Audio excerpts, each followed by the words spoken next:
Hello and welcome to Cut to Reveal, a podcast where we discuss the editing art form and all the hurdles that come with that career path. My name is Piotr and I'm here with my co-host Ricky. Hey everybody, Peter and I both edit for a living, and while our experience and path are different, we both share a love for filmmaking.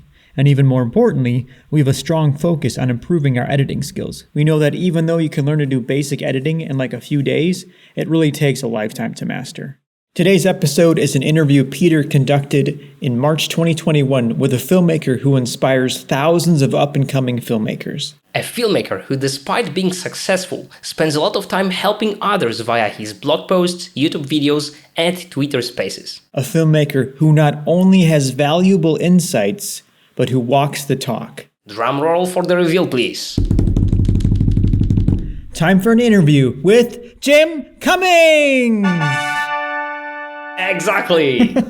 A director and the leading actor of Thunder Road, The Wolf of Snow Hallow, and most recently, The Beta Test, which premiered this year at multiple film festivals across the globe and will release in the US on November 5th. I'm actually an investor for this film with my small $100 contribution, and I already know that the ROI for this one will be great, so I only regret not investing more. And financing with the WeFunder platform is just one of the many topics you and Jim discuss in the interview. Jim and I also talked about his approach to editing, blocking actors, the use of ADR in long takes, writing and researching process for the beta test, audio mixing in Adobe Audition, and many more topics. So, it's a great conversation. Sounds like it's going to be packed with a lot of information. So let's go. Let's listen to it now. Yeah. Roll the tape. Roll the tape, yeah. That's good. Roll the tape.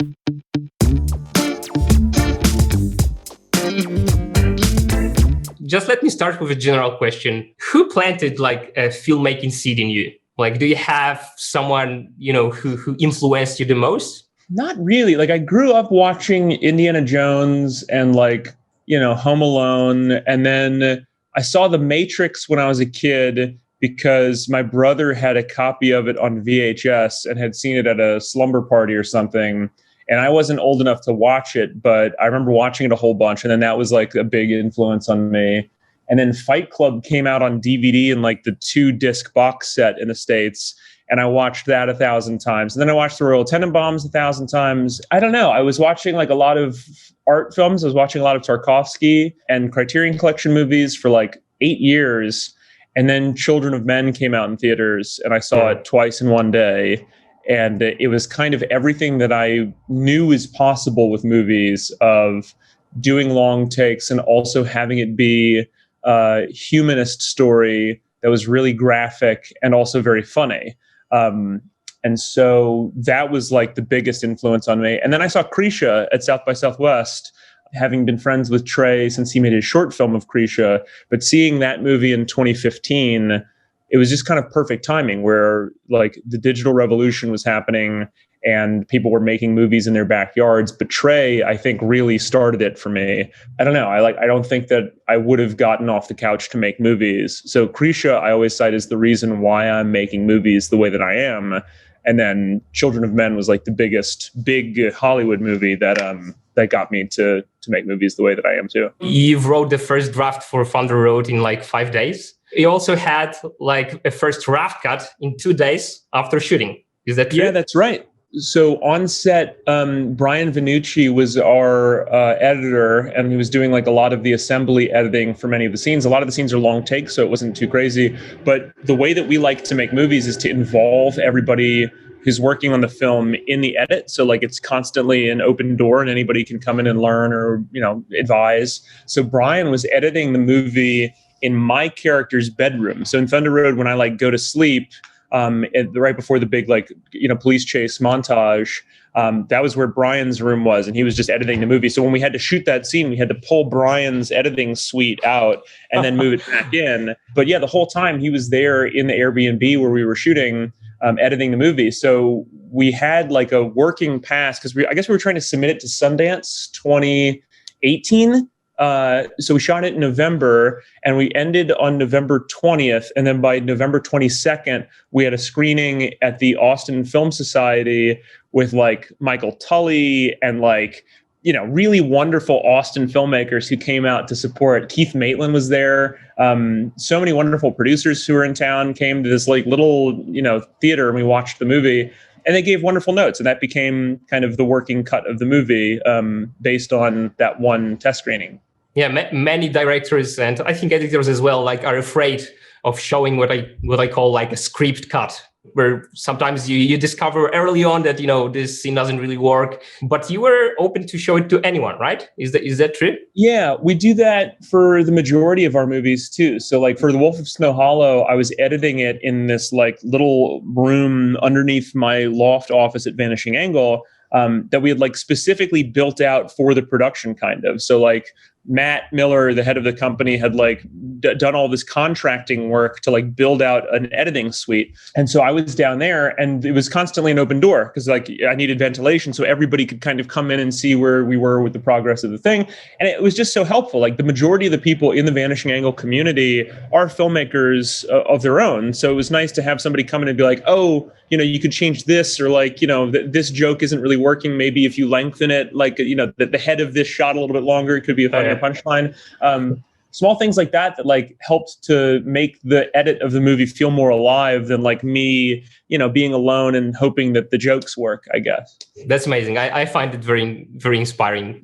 People around the office have a good sense of humor. And if they can laugh authentically, then it's going to work in a crowd. If you can there were moments on the beta test where we're editing it, and there's some it's like a very slow moments in the edit, but then there's like funny punchlines throughout. And to just watch people, so like I'm in the editing bay, the screen is up at the front, and people walk in and they're just watching some of the scene. And to watch someone smile uncontrollably or like laugh is like, cool, we've got him. This is going to work.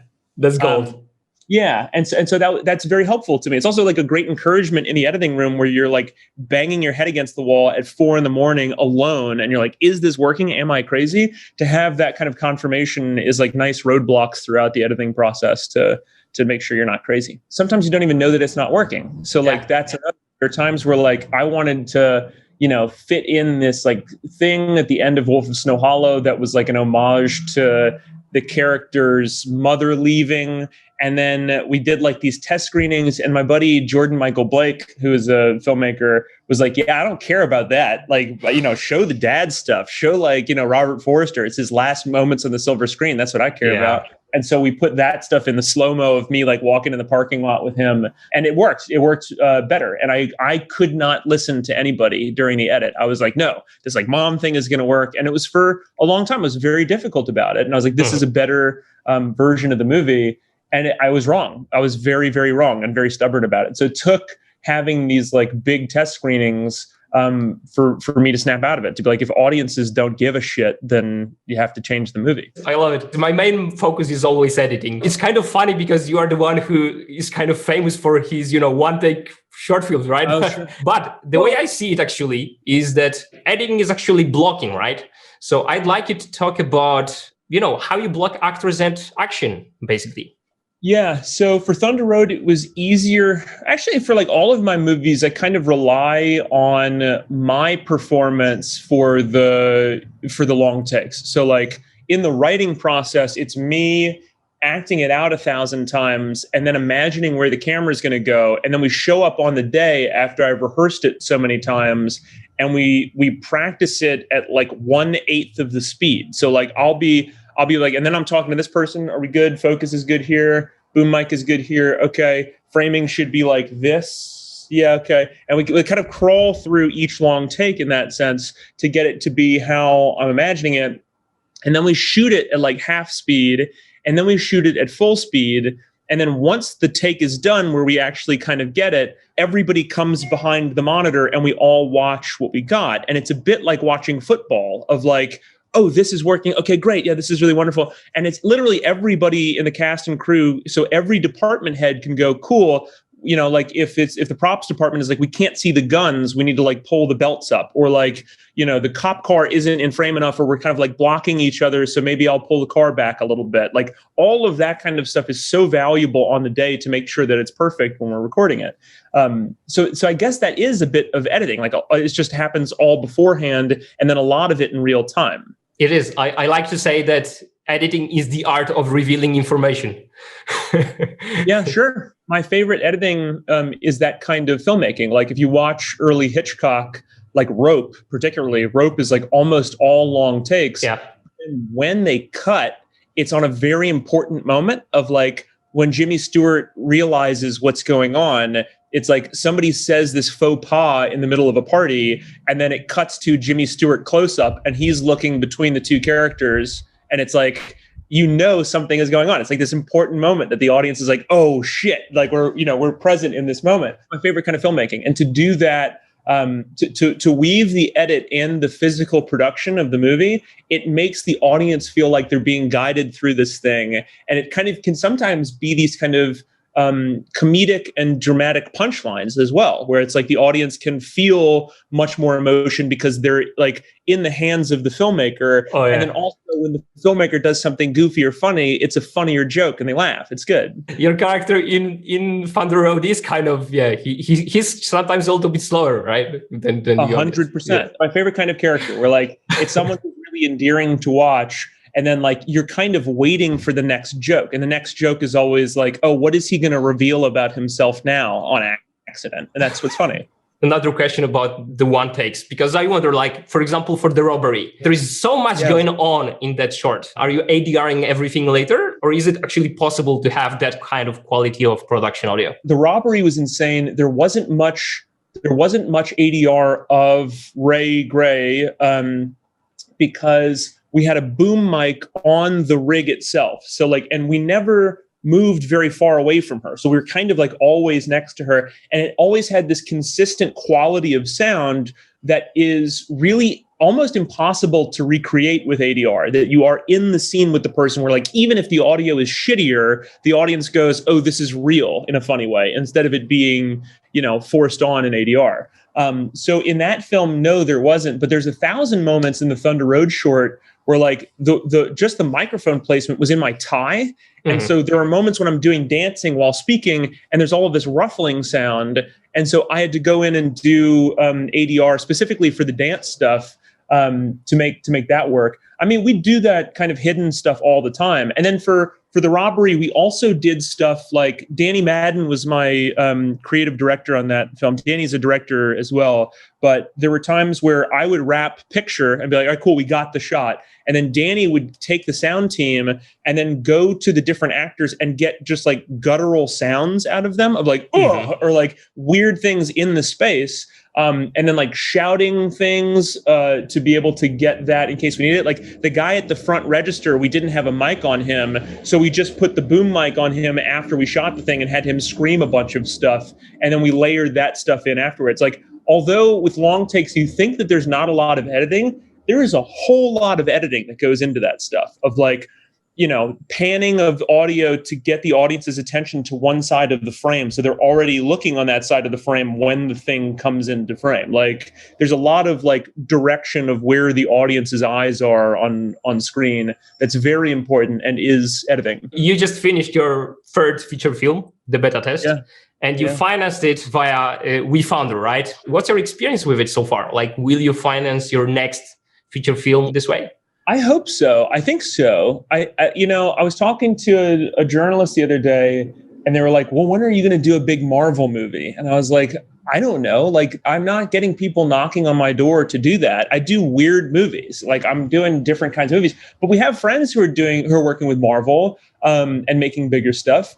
But like, I want to keep making stuff instead of just spending years of my life waiting to make stuff. And doing the crowd equity thing was the fastest way we've ever gotten greenlit.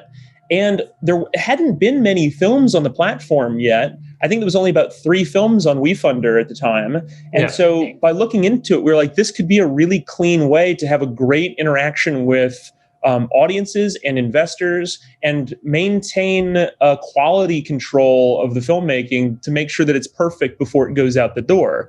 Where like for Wolf of Snow Hallow, you know, we only had 5 days of post-production sound. And with the beta test, I had 40 days. So I was able to mix the movie over 40 days in my garage. And that is just like a no-brainer that you need to have that amount of time to make something perfect. So yeah, I think crowd equity, I think it's the future for independent filmmaking, and I think it's going to be our future for a while now. Because of the crowd equity, you have like 15 producers listed for the beta test, right? We have like 6 executive producers. We have about 15 associate producers. And then we have, I think, 2 co-production companies.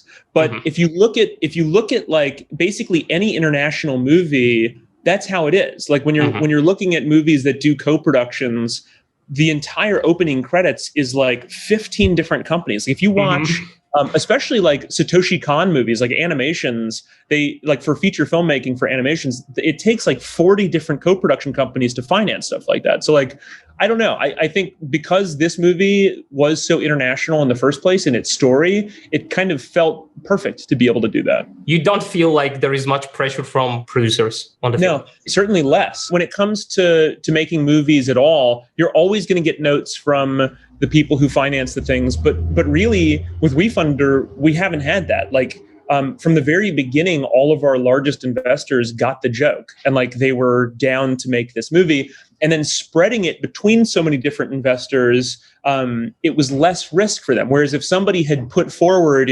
$350,000, there would be a lot of creative control in a way. Yeah. And that was my experience in making studio movies, where you're taking notes from 5 or 6 different entities, and you don't really know what the actual note is. It's just like, oh, this scene is, it's never like this scene feels slow, make it faster. It's like, can you reshoot this scene? It's like, well, no, we can't reshoot this scene. The way that we did crowd equity and the team that we assembled, like all of the investors, none of them were jerks. Like all of them, had good sense of humor, and we kept them updated. I think that was another thing. Like, PJ and I know how to shoot and edit, so we were able to do these like update videos every couple of weeks and be like, here we are in the progress. And instead of people being like, when do we get to see the movie? They were like, hell yeah, keep on going.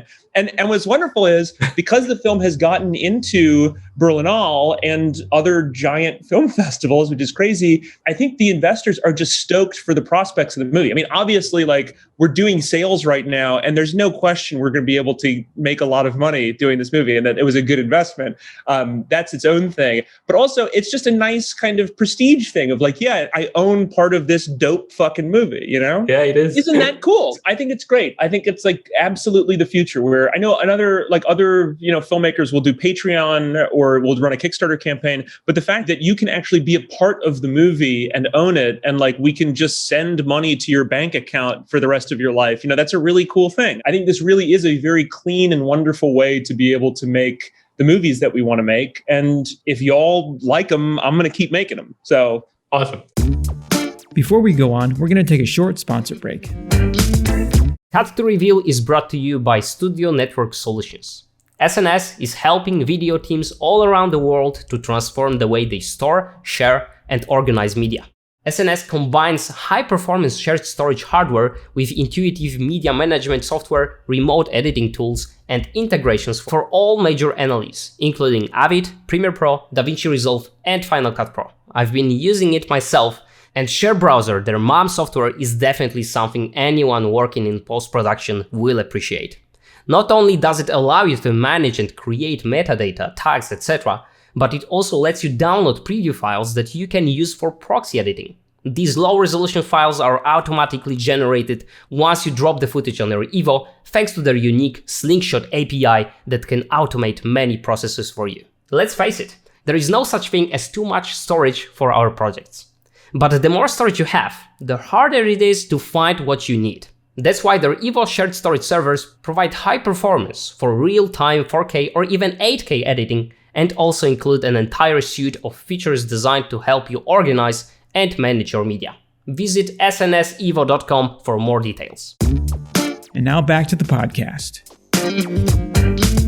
So I've heard that you spent like a year writing the script for the beta test, right? I was trying to think about how long it actually took, because I was going through text messages with PJ, my co-writer and co-director on this one. And I was like, when did we actually like talk about doing this thing? What was the actual like time period of when we were doing it? And I think we had actually like written something in screenplay format it probably would have been a year. But then we ran the WeFunder campaign, and when we got greenlit, we were like, okay, let's go away for a week and a half and write the thing and make it as perfect as possible. So we did a lot of reworking of the script to make it perfect.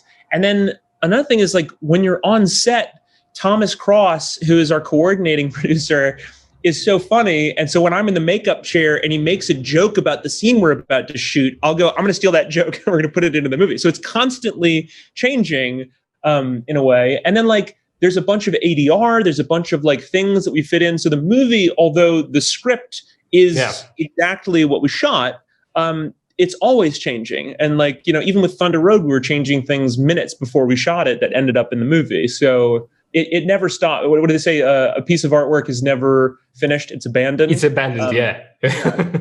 Leonardo da Vinci said that.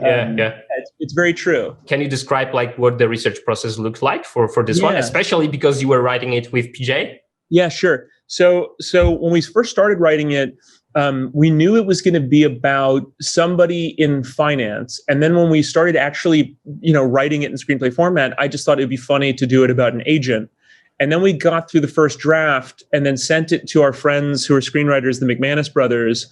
And they said, no, it has to be about agencies. It has to actually be, if you're going to make a movie about agents, they have to be about what's happening in the agency world right now. And so we did. And we spent, I think over that research period, it was probably 4 months all in all of different meetings. There's probably 11 different meetings with different people in and outside of the agency world to find out what was going on during the writers' fight, the WGA fight with agencies. And it was really tense. Like it was always in the news that the WGA was putting up this fight about packaging and then producing, which is a really noble and wonderful fight. They didn't have to have it, but it was always in the news. And PJ and I were like, why don't we just incorporate this stuff? This is the stuff that's interesting right now. We could make these like kind of South Park relevant jokes about this subject. And have it feel like it's a bit of inside baseball where it's very well researched, but we get to make very specific jokes in that case. So I think all in all, it was probably a year of writing and then 4 months of real deep research and like just reading. Like we went through the WikiLeaks Sony hacks emails and just went through as many emails of the top 4 agencies as possible when it came to writing and unions and like interpersonal messages. A lot of it is bullshit. A lot of it is like just weird emails that people get. But some of it is very interesting about how to screw over creatives. It's interesting. How did you arrange these meetings? It was pretty simple. So I tweeted once saying, I'm interested in making a movie about agents. If anybody has an agent or an agency story, please reach out. And then someone emailed me like, hey, I saw that you're doing something. I'd love to talk. And almost every party was very willing. They all wanted to talk about it, not in a sense of they wanted to leak documents or voicemails. We had 2 parties that were anonymous that didn't meet with us, but sent us stuff through Dropbox, which was interesting.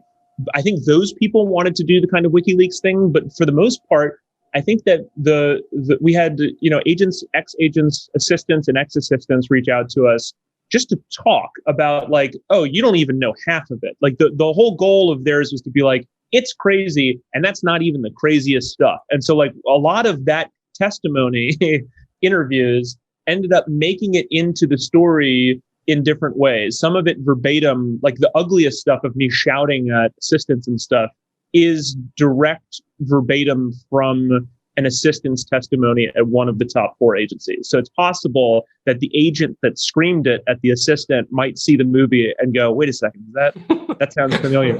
Do you have any one-take shots, one-take scenes in the beta test? There's one that I'm probably the most proud of any of our single takes. Not because it is technically difficult or impressive. Like the robbery is insane and Thunder Road is insane and the long takes in Wolf of Snow Hallow are insane. But there's this scene in a Vietnamese cooking class where it's me and Virginia Newcomb, and it seems like it's a very simple setup where it's like it starts out on my face and then it pulls out and then we reveal Virginia and then it's this big wide kitchen class and then it moves back into this close up where we're next to each other and I'm apologizing to her. and then it moves back to me, and it's kind of bookended. And in watching it, it feels like it's a conventionally edited scene, and you don't realize it's one long take, but you're very present in it for whatever reason. And it's one of my favorite scenes in the movie. And I think because of the excellent craftsmanship and movement of camera that our DP Ken Wales pulled off, I think after watching it, I'm like, I want to make a whole movie that feels like this. I want our next movie to be this expertly crafted. I know you also have like a spinning, like an orbit movement of the camera for one of the scenes, right? Michael Bay-like. It does. It's insane. And it's also like 3/4 of the way through the movie. So that was the first shot of the shoot. So like day one, shot one, we show up and do the most technically complicated shot of the movie. It was very funny to talk to the crew and be like, hey, the majority of the movie's not going to be this insane. Like, this is excused. It's 60 minutes into the movie. You got to trust me. It's going to be okay.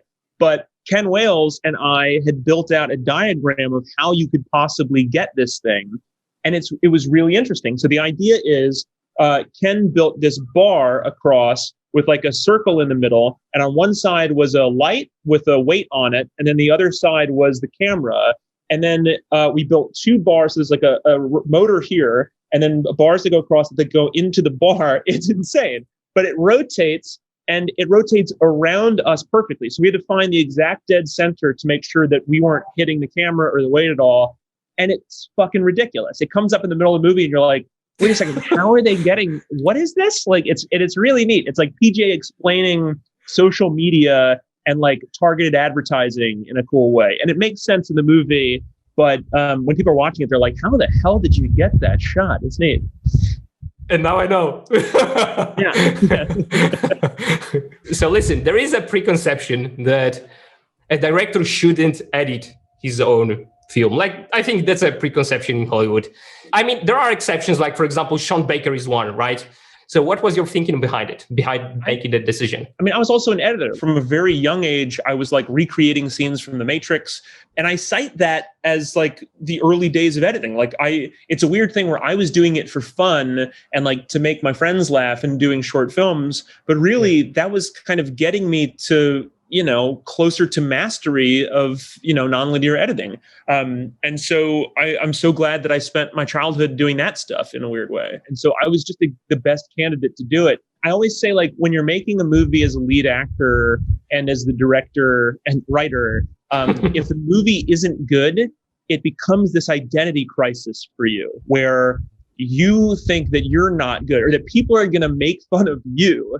And so you are the best candidate to make the movie fantastic. And if that means staying up until, all night sometimes editing the thing to make sure it's perfect before it goes out the door, or as perfect as it can be, that is incentive to make great movies. Whereas I think if you don't have those built-in identity crises or like existential crises of risk, of like you're really risking putting yourself out there, the movie could be okay or mediocre and you put it out.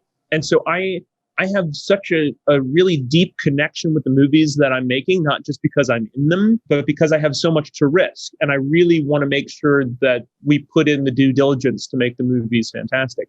And really, although Hitchcock didn't edit his movies, when you watch them, there's no question that he knew what he was doing and where the cuts were going to be.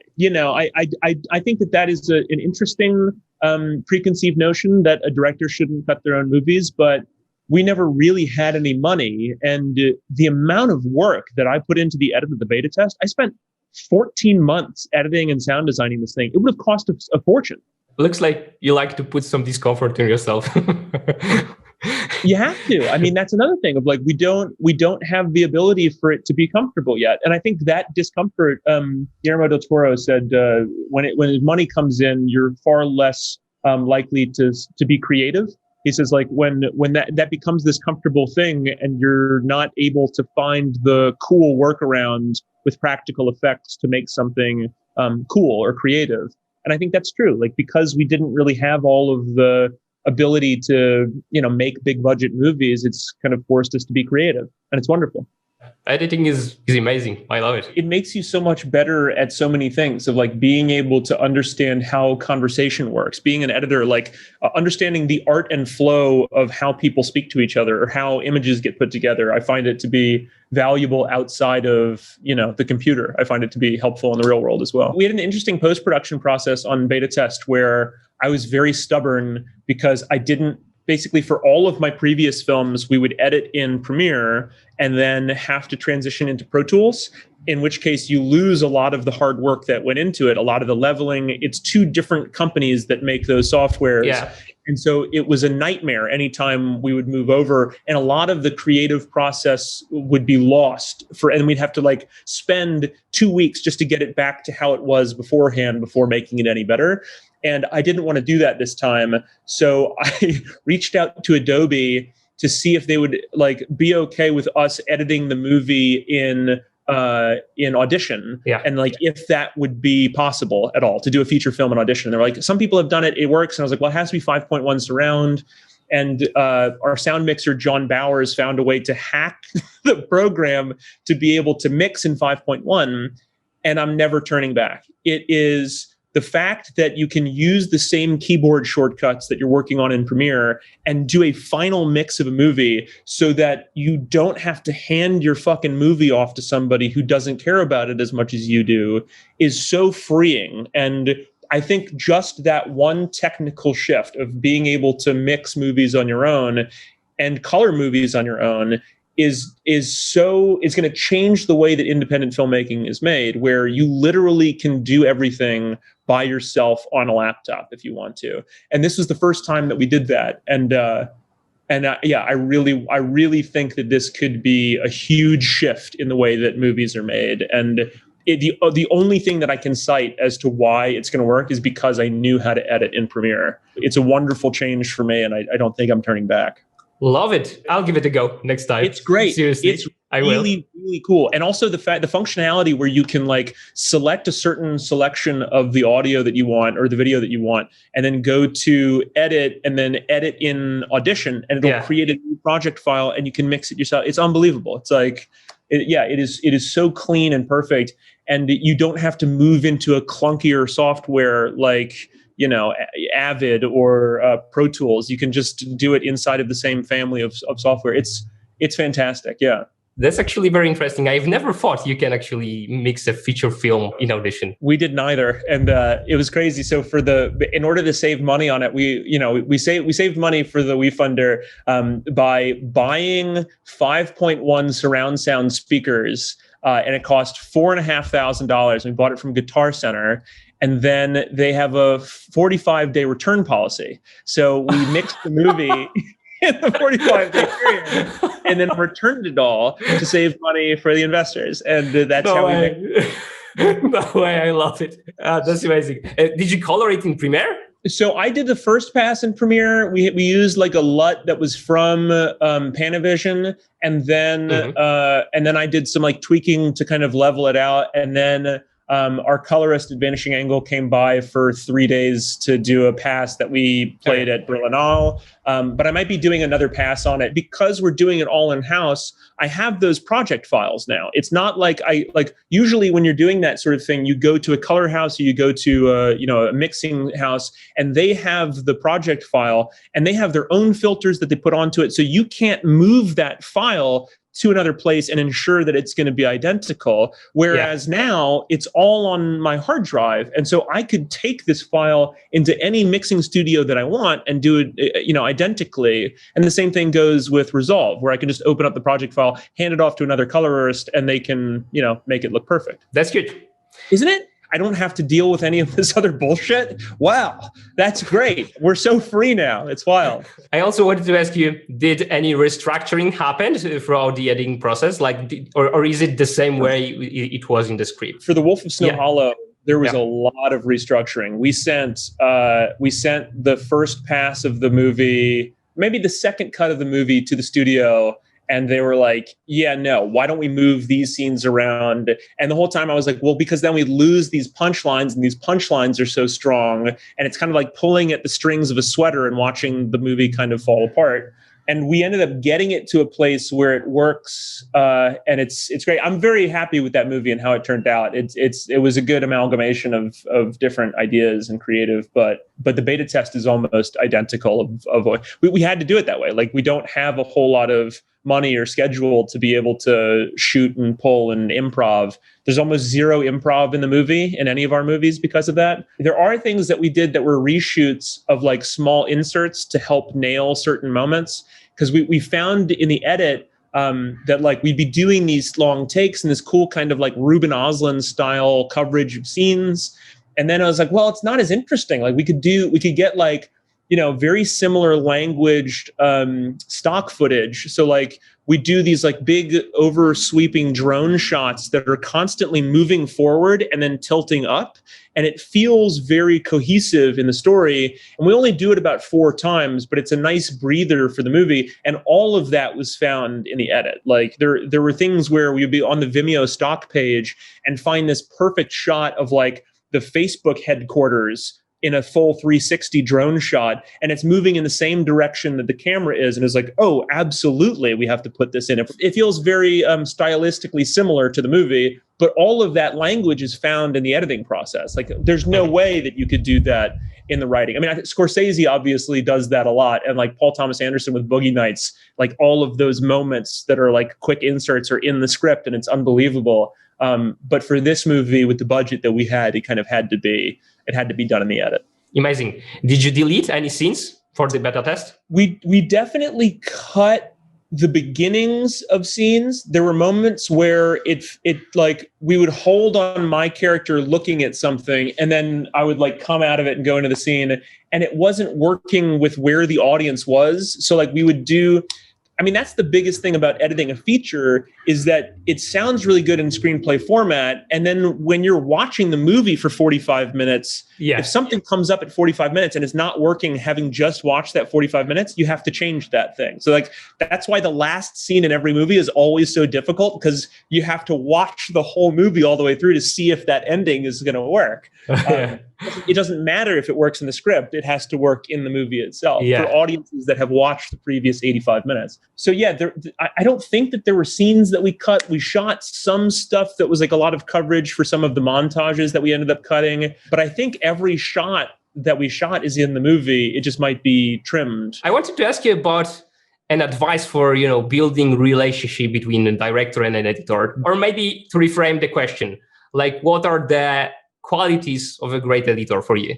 Qualities of a great editor, I think it's got to be someone who understands, I guess, the pacing of conversations and like audience patience. I think that's important. So somebody who's seen 10,000 movies is really a good candidate. Someone who understands David Fincher's editing and why it's so strong and seemingly seamless. I think those are great qualities for the editors that, for my movies particularly. Yeah, someone that understands the pacing of how people speak and when it's okay to hold on a character before they respond to, the next person or what the person had said to them. But then when it comes to directors' relationships with editors, I think it really falls on the responsibility of the director. Like, the director has to know how to edit and how the punchlines of the movie are going to go.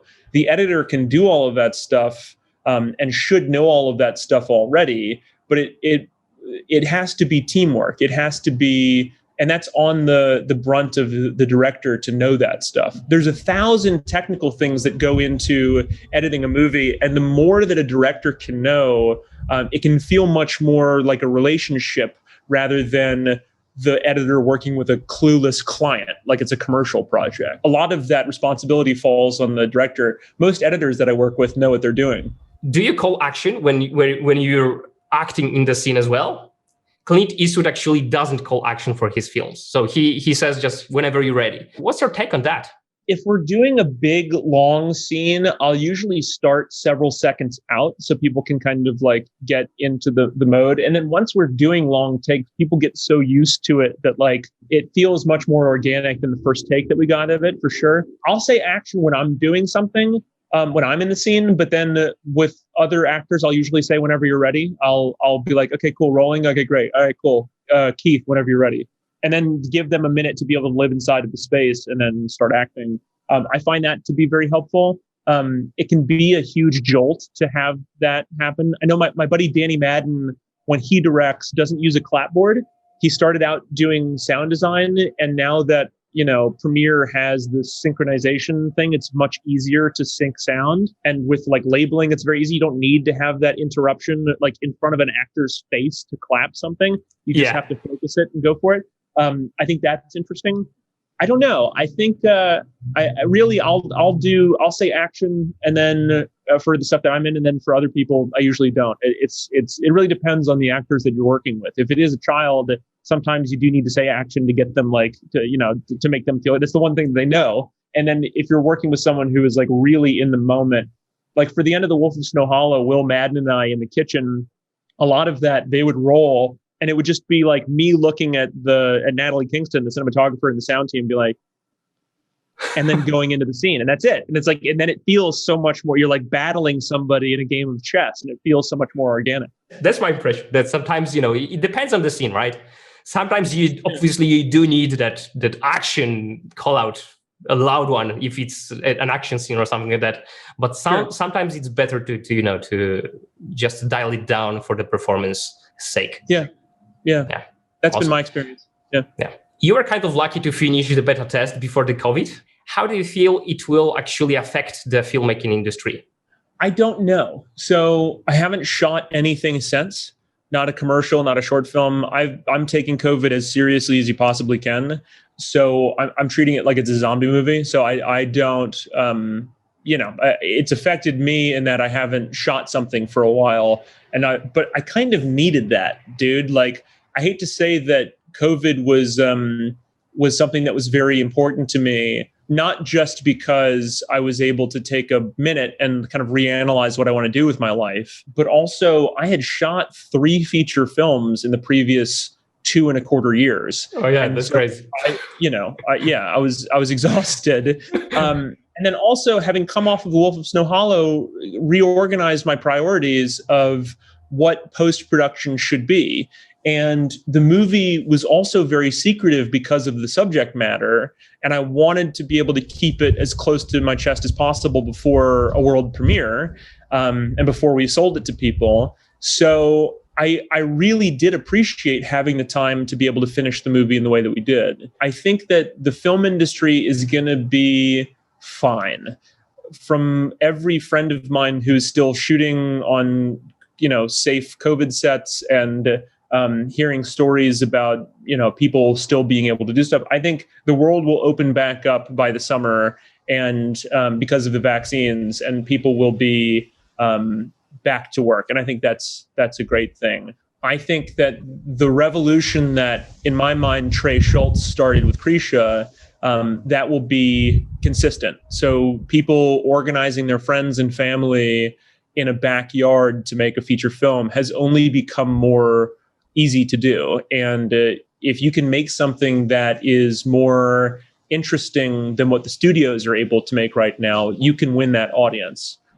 Seeing people blow up on Instagram or TikTok and are now celebrities who are friends of mine. Jordan Firstman is like the proudest moment. He's a famous guy now, and he blew up on Instagram at the beginning of COVID. And he should. He's a very talented writer and actor. And I think that that's just the way that the world is going to go, that it's going to be less based on gatekeepers and more democratized. It's an amazing thing. It means that we'll be able to see better movies. So I have great hopes. I think that with the rise of Letterboxd and the rise of people who are cinephiles, who are coming out of the closet, who love Burning and Parasite, and The Portrait of a Lady on Fire, I think that this crowd of people aren't going to put up with stupid bullshit movies anymore. And now that there's this megaphone of the internet to champion movies like ours, I think we're just at the beginning of this bizarre independent film revolution. And I really do think that we're destined to see much better movies in the coming years. Now, in the age of the internet and post-COVID, you're not going to have a fucking office building that you go into. It's like everybody has computers. They're only becoming more inexpensive and more available in all parts of the world. Like, I don't think that a TV show that's being shot in New Zealand for Netflix is necessarily needed to be edited there as well. You could just easily transfer it over the internet to Los Angeles or anywhere to be able to edit it. Yeah. I don't know. I think nowadays it's just about the cream rising to the top. And if you can prove that you are very talented and enthusiastic, you can be working on movies anywhere in the world. I just edited a film for that was shot in New York, and a director was all the time in Greece. For the beta test, we didn't have the rights to a certain song. And so I got on SoundCloud to find this song. It's a classical bit of music, and we didn't have the rights to the recording. And I found this person, this incredible composer named Daniel Bunting from Australia. And I said, hey, could you re-record this thing? We want to use it in the movie. And literally, he got it for us in 48 hours. And I was like, wow. Oh my God, this is amazing. I don't have to remove or replace this song. And it fits perfectly in the tempo of the movie. I mean, that's the amazing benefit of this thing of like, you can reach out and find someone who is perfect for the movie. It doesn't matter where they are. That's awesome. What's next for you? Oof. I don't know, man. I don't know. Doing the publicity for beta test is going to take up a decent amount of time because it's going to be a global. They're going to make us go to like England and France and travel the world, and I hopefully can't wait Poland. Hopefully Poland. Yeah. One of my favorite movies from last year was Polish, Corpus Christi. Corpus Christi is amazing. It is so well made. And so well edited too. My God, it is so perfectly cut together and hilarious and amazing. Anyway. Anything else you'd like to add about the beta test? No, I mean, I'm excited for you to see it. It's a weird thing where like, we can't gather people together to watch this goddamn thing. Yeah. I'd also love to be able to organize a time where we could just have the WeFunder investors come and watch the thing. I'm trying to organize something in LA, maybe in tandem with this other big festival, because we're going to be in Berlin for the in-person screenings in June. And that might be nice to do something locally to be able to show off to people who, believed in the thing from the beginning. Thank you, Jim. Thank you. Have me back on anytime. I'm happy to talk. And that was a great interview. Yeah, man, interviewing Jim was truly one of the highlights of my life. He truly is inspiring. I bet you can't wait to see the beta test, can you? I really cannot. Have you seen the trailer, by the way, released by the UK distributor? Yeah, actually I have. I watched it because you told me to. So I did.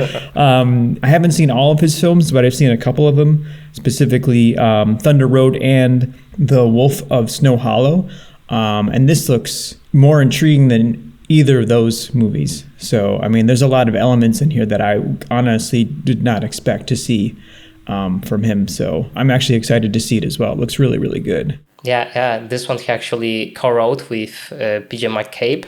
So that's probably why it will be a little bit different than his first two feature films, because you actually did see all his feature films up to this point, Ricky. Well, yeah. He he wrote and directed two. The beta test is the third one, but he also made quite a few short films that are all of them are worth watching. I'm just super excited about this one. Like, the trailer gets me excited, even though I'm actually I avoid watching trailers usually, but this one I had to see, and I love it so much. Like, I watched it the day I've seen it for the first time. I just played it like 3 or 4 times in a row because it's great. It's great.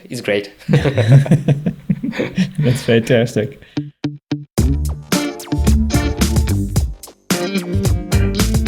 Thanks for taking time out of your busy day to spend it with us. Yeah, we really appreciate it. If you like what you've heard, please rate, review, and subscribe at whatever podcast platform you've listened to this on. Your reviews help more people discover this show. And if you have any questions or comments, send them to podcast@cuttothepoint.com. And who knows, maybe we'll use them in the future episodes. And as we say around here, until the next time, shoot and edit like there is no tomorrow. Bye, everybody. Cut to Reveal is a sub-brand of Cut to the Point. To learn more about what we do, including some premium resources for editors, visit cuttothepoint.com or just find the Cut to the Point channel on YouTube. That's it, see you. Still listening? The Editing Chef, the course I created that focuses on editing productivity and efficiency, will be open for new students in a few weeks. I'm working on a new lesson I'll be adding to the course, as well as on some bonuses. Once I'm done with everything, I'll be opening it for a week or something like that. So get ready.